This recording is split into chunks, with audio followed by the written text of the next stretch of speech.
ये कहानी है उस लड़के और लड़की की जो अपने प्यार के सहारे अपनी सारी खुशियाँ एक साथ बांट रहे और उन्हें दुगना कर रहे और अपने गम बांटकर उन्हें कम कर रहे।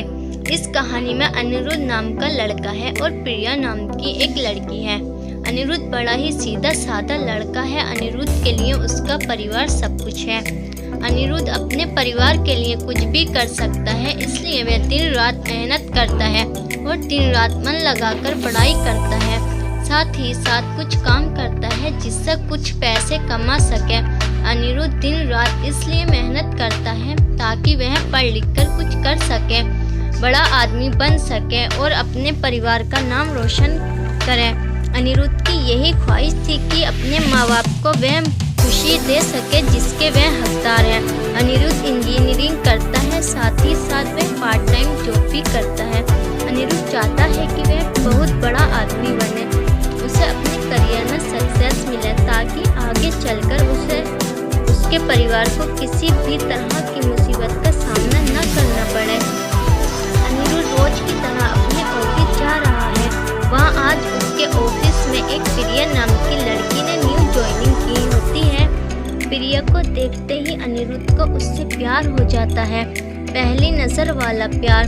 प्रिया भी अनिरुद्ध की तरह ही सीधी सादी लड़की होती है जिसके लिए उसका परिवार और उसका फ्यूचर ही सब कुछ है। वह अपने माँ बाप का हाथ बटाने के लिए पढ़ाई के साथ साथ पार्ट टाइम जॉब भी करती है। प्रिया अनिरुद्ध से थोड़ी सी अलग है। अनिरुद्ध अपने माँ बाप के कहने पर चलता है, जैसा वह कहते हैं वह वैसे ही करता है।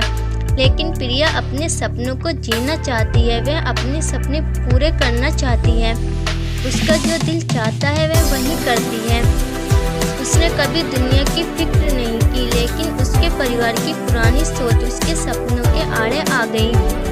इसलिए प्रिया अपने सपने अब तक जी नहीं पा रही थी, पर उसके मन में अभी आशा जागी हुई थी। उसका भगवान में भी काफी विश्वास था। उसे यकीन था कि एक न एक दिन उसके सपने जरूर पूरे होंगे।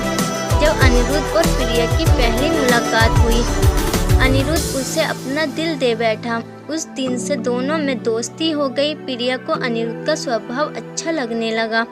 अनिरुद्ध हर वक्त उससे बात करता, उसका छोटी छोटी चीज़ों में मदद करता, हर वक्त उसका ख्याल रखना, हमेशा उसे पूछना कि उससे खाना खाया कि नहीं।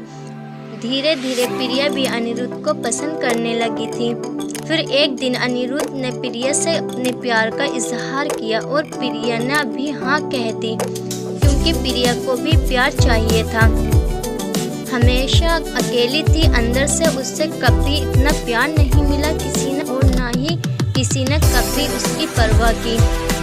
अनिरुद्ध का ऐसा स्वभाव प्यार भरा और परवाह करने वाला देखकर प्रिया ने उसके प्यार को कबूल किया और उसने प्यार का भी इजहार किया। इसी तरह दोनों एक साथ घूमते मिलते, एक दूसरे से बातें करते और अपने प्यार की खुशियों के पल समेटते रहे।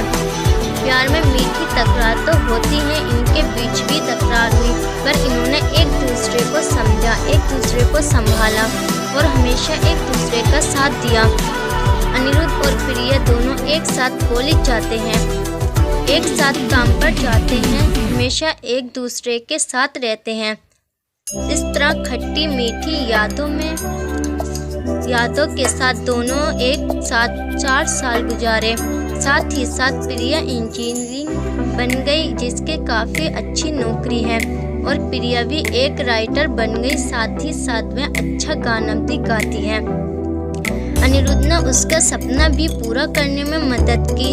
इतना समय साथ गुजारने के बाद दोनों के बीच में प्यार बहुत गहरा हो गया। दोनों एक दूसरे के बिना अब जी नहीं सकते थे।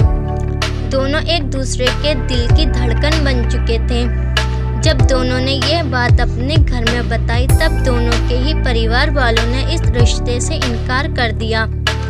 दोनों एक कास्ट के नहीं थे, दोनों अलग अलग कास्ट के थे। उनके परिवार वालों को ये मंजूर नहीं था कि उनके बच्चे उनके खिलाफ जाकर और अपनी कास्ट के खिलाफ जाकर किसी और से शादी करें। उन दोनों के परिवार वालों ने उनका मिलना, फोन पे बात करना सब बंद करा दिया। एक दूसरे के बिना रह नहीं पा रहे थे। दोनों एक दूसरे की याद में तड़प रहे थे। दोनों एक दूसरे को मिलने के लिए बेचैन थे। अनिरुद्ध जो अपने परिवार की इतनी इज्जत करता है, उनके लिए कुछ भी कर सकता है। अपने परिवार की खातिर उसने प्रिया को भूलने का फैसला कर लिया। प्रिया को अपने प्यार और अनिरुद्ध के साथ होगी, इसलिए उसने कभी हिम्मत नहीं हारी। उसने बहुत कुछ किया अनिरुद्ध को पाने के लिए। रोज सुबह शाम वो भगवान से प्रार्थना करती, रोज अपने माँ बाप से कहती कि उसने कभी भी उनकी कोई बात नहीं टाली। किसी चीज के लिए उसने ना नहीं कहा, बस अपनी जिंदगी का फैसला खुद करना चाहती है, क्योंकि वो जानती थी कि उसकी खुशी अनिरुद्ध के साथ है।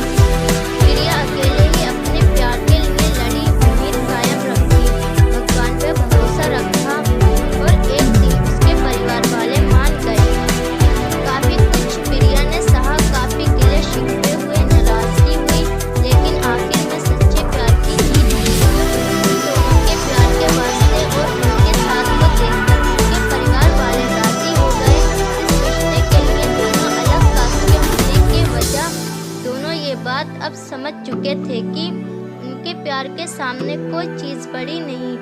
वो अपने प्यार के सहारे कोई भी लड़ाई लड़ सकते हैं और जीत सकते हैं। आज के ज़माने में कुछ लोग ऐसे भी हैं जो अब भी जात पात ऊंच नीच को मानते हैं, पर इस कहानी से हमें यही सीख मिलता है कि प्यार की कोई जात नहीं होती, प्यार का कोई धर्म नहीं होता, प्यार तो प्यार होता है।